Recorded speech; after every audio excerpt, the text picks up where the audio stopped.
Hi plant people, good day and welcome back to our YouTube channel, Marjan's Garden. So ngayon guys ay hapon na and naisipan ko na iripat yung aking mga lola dito. Yan. Kasi sobrang laki na guys yung ng Monroe na nandito kaya tinanggal ko kasi natatakpan niya na to tapos naano na siya dito sa bato na nilagay ko. So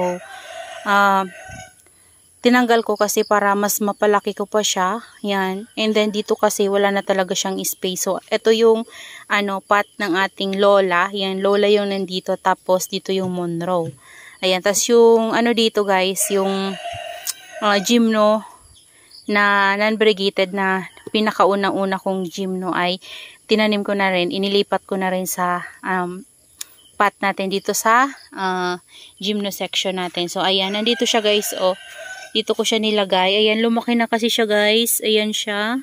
Ayan, nagkakaroon na rin siya ng babies. Ayan.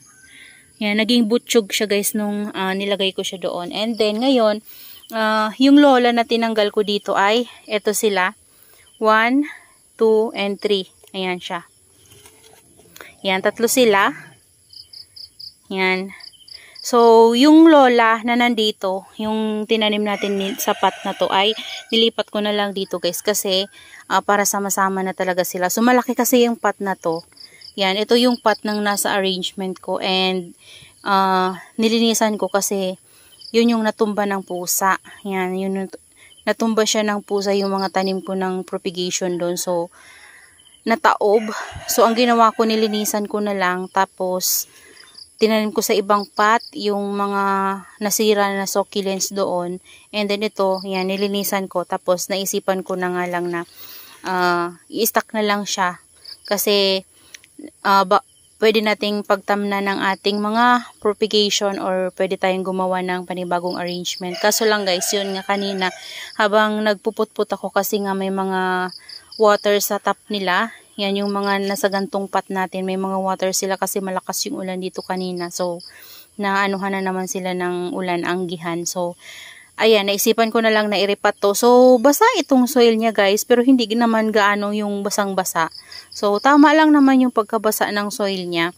And then, okay lang naman din na iripat natin sila. Kasi, yung sa ibabaw lang yung basa. Pero yung sa ilalim, hindi naman siya gaanong basa.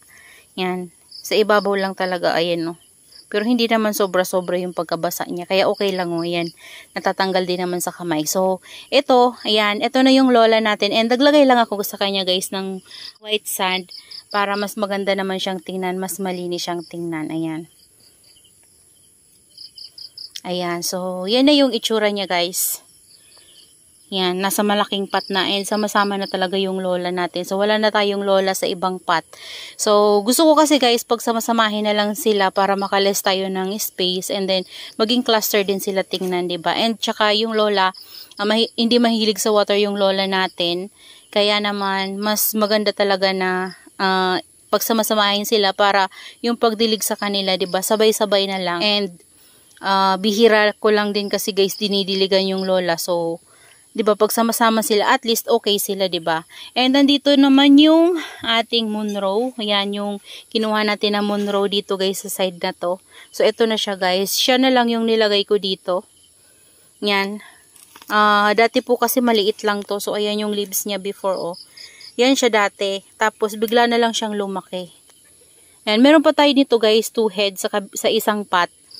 Yun naman yung paplanuhan kong iripat soon.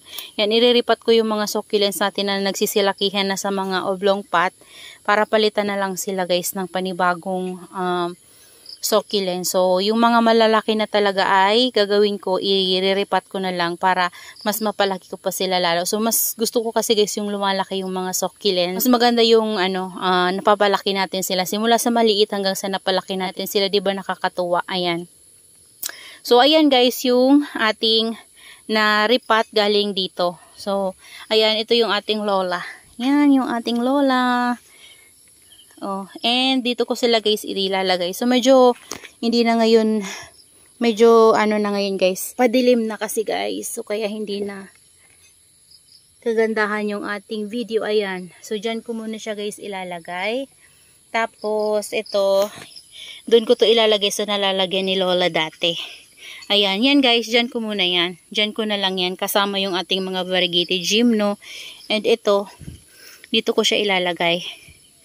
Ayan. O, diba guys, kapag yan lumaki, hindi na natin kailangan iripat. Ayan, so dito ko siya ilalagay. So, dito kasi guys yung lola natin.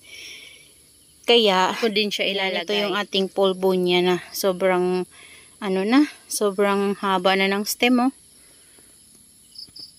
Ayan. That's all for today's video, guys. And I hope you enjoy watching. And see you on my next vlog. Happy gardening, everyone. Bye-bye.